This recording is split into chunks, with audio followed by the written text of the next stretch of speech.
Hello good evening friends. ನಾನು ಇಲ್ಲಿ ಒಂದು ಮಾಹಿತಿ ಹೇಳ್ತಾ ಇದ್ದೀನಿ ನೋಡಿ. ತರಕಾರಿನ ಫ್ರೆಶ್ ಆಗಿ ನೀವು 2 ವಾರ ಆದ್ರೂ ಹಾಗೆ ಇಡಬೇಕು ಅಂತಂದರೆ ಏನೇನು ಮಾಡಬೇಕು ಅಂತ, ಕೆಲವೊಂದು ಐಟಮ್ಸನ್ನು ಯಾವ್ಯಾವ ಥರ ಇಡಬೇಕು ಅಂತ. ಇಲ್ಲಿ ನೋಡಿ, ಇಲ್ಲಿ ಬೀನ್ಸ್ ಇದೆ. ಬೀನ್ಸನ್ನು ಏನು ಮಾಡಬೇಕು ಅಂದರೆ ಇದನ್ನೇನು ಮಾಡಬೇಕಂದ್ರೆ ಈ ಥರ ಕಟ್ ಮಾಡಿ ಬಿಡಿಸಿ ಇಟ್ಟರೆ ಹಾಳಾಗುತ್ತೆ. ಇದನ್ನು ಬಿಡಿಸ್ತೇನೆ ಹಾಗೆ ಇಟ್ಟರೆ ಹಾಳಾಗೋದಿಲ್ಲ. ನೀವು ಆರಾಮಾಗಿ 2 ವಾರದಿಂದ 2 ವಾರ 3 ವಾರ ಆರಾಮಾಗಿ ಇಟ್ಕೋಬೋದು ಫ್ರಿಜ್ಜಲ್ಲಿ ಸ್ಟೋರೇಜ್ ಮಾಡಿಕೊಂಡು. ಅದಕ್ಕೆ ಈಗ ಇಲ್ಲ ಅಂದರೆ ನಾವು ಬಿಡಿಸಿಟ್ಕೊಂಡ್ರೆ ಈ ಥರ ಬಿಡಿಸಿಟ್ಕೊಂಡ್ರೂ ಏನಾಗುತ್ತೆ, ಬೇಗ ಹಾಳಾಗುತ್ತೆ. ಇದು ಹಾಳಾಗುತ್ತೆ. ಯಾಕೆ ಗೊತ್ತಾ, ಇದು ಏನಾಗುತ್ತೆ ಅಂದರೆ ಇದನ್ನು ನಾವು ಕಟ್ ಮಾಡಿಬಿಡ್ತೀವಲ್ವ, ಇದೇನಾಗುತ್ತೆ ಇದಕ್ಕೆ ನೋಡಿ, ಇದೇನಾಗುತ್ತೆ, ಇದು ಕೊಳ್ತೋಗ್ಬಿಡುತ್ತೆ. ಹಾಗೆಯೇ ಇದಕ್ಕೆ ನೋಡಿ, ಈ ಥರ ಇದ್ದಾಗ ಮಾತ್ರ ಇದು ಹಾಳಾಗೋದಿಲ್ಲ. 2 ವಾರ 4 ವಾರ ಆರಾಮಾಗಿ ಫ್ರಿಜ್ಜಲ್ಲಿ ಸ್ಟೋರೇಜ್ ಮಾಡಿ ಇಟ್ಕೋಬೋದು. ನೋಡಿದರೆ ಇದು ಸಿಂಗಲ್ ಬೀನ್ಸು, ಡಬಲ್ ಬೀನ್ಸ್ ಅಲ್ಲ, ಆದ್ರೂ ಫ್ರೆಶ್ ಆಗೇ ಇದೆ ನೋಡಿ.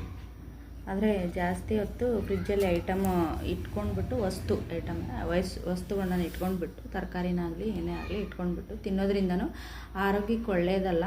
ಆದರೆ ಅನಿವಾರ್ಯ ಆಗಿದೆ ಇವಾಗ. ಯಾಕೆ ಅಂದರೆ ಎಲ್ಲರದ್ದು ಕೆಲಸಗಳು ಅವ್ರವ್ರದ್ದೇ ಬ್ಯುಸಿ ಶೆಡ್ಯೂಲಲ್ಲಿ, ಬ್ಯುಸಿ ಸಮಯದಲ್ಲಿ ಈ ಥರ ಇದನ್ನು ಮಾಡ್ಕೊಳ್ಳೋದು ಅದೇ ಥರ ಆಗಿಬಿಟ್ಟಿದೆ. ಏನು ಮಾಡೋಕ್ಕಾಗಲ್ಲ. ಇದೇ ಥರ ಬೇರೆ ಬೇರೆ ತರಕಾರಿಗಳನ್ನು ಅದರಲ್ಲಿ ಮೆಣಸಿನ್ಕಾಯಿ, ಹಾಗೆಯೇ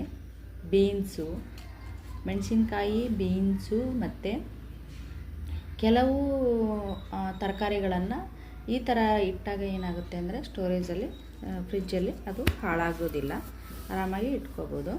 ಹಾಗೆಯೇ ಈ ಥರ ಈಗ ನಾವು ಸಡನ್ನಾಗಿ ನಮಗೆ ಅಡುಗೆಗೆ ಬೇಕು ಅಂತಂದಾಗ ಬ್ಯುಸಿ ಫ್ರೀ ಟೈಮಲ್ಲಿ ಅಂತಂದರೆ ನೀವು ಪುರ್ಸೊತ್ತು ಇರೋವಾಗ ಸ್ವಲ್ಪ ಹೊತ್ತು ಪುರ್ಸೊತ್ತು ಇರ್ತೀರ, ಏನೋ ಒಂದು 5 ನಿಮಿಷ. ಹೆಣ್ಮಕ್ಳಿಗೆ ಸಮಯ ಸಿಗೋದೇ ಕಷ್ಟ. ಯಾಕೆಂದರೆ ಮನೆ ಕೆಲಸ, ಹಾಗೆ ಆಫೀಸ್ ಕೆಲಸ, ಹಾಗೆ ತನ್ನ ಕೆಲಸ ಅಗತ್ಯತೆ ಕೆಲಸ ಮಾಡ್ಕೊಳ್ಳೋಕ್ಕೇ ತುಂಬ ಕಷ್ಟ ಆಗ್ತಾಯಿದೆ.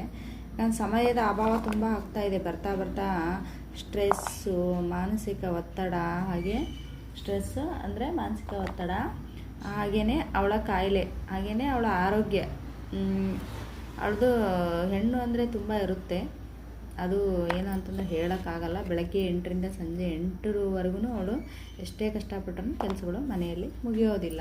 ಗಂಡ, ಹೆಂಡತಿ, ಮಕ್ಕಳು, ತನ್ನ ಕೆಲಸ, ಹಾಗೆಯೇ ಆಫೀಸ್ ಕೆಲಸ, ಹಾಗೆಯೇ ಮನೆ ಕೆಲಸ, ಹಾಗೆಯೇ ಅದರಲ್ಲಿ ಟೈಮ್ ಕೊಡಬೇಕಾಗಿರೋದು ಅವಳು ಆ್ಯಕ್ಚುಲಿ 2-3 ಅವರ್ಸು ಅವಳಿಗೆ ಕೊಡಬೇಕು. ಅದನ್ನು ಅವಳಿಗೆ ಕೊಡೋಕ್ಕೆ ಒಂದೊಂದ್ಸರಿ ಕಷ್ಟ ಆಗುತ್ತೆ. ಹಾಗೆಯೇ ಇದು ತರಕಾರಿ ವಿಷಯಕ್ಕೆ ಹೋಗಿ ಹೆಣ್ಮಕ್ಳ ವಿಷಯಕ್ಕೆ ಬಂದರು ಅಂತ ಮಾತಾಡಬಾರ್ದು. ತರಕಾರಿ ವಿಷಯ ಮಾತ್ರ ಮಾತಾಡ್ತೀನಿ, ದಯವಿಟ್ಟು ಕ್ಷಮಿಸಿ. ಹಾಗೆಯೇ ಈ ಥರ ಸ್ಟೋರೇಜ್ನಲ್ಲಿ ಇಟ್ಕೊಳ್ಳಿ.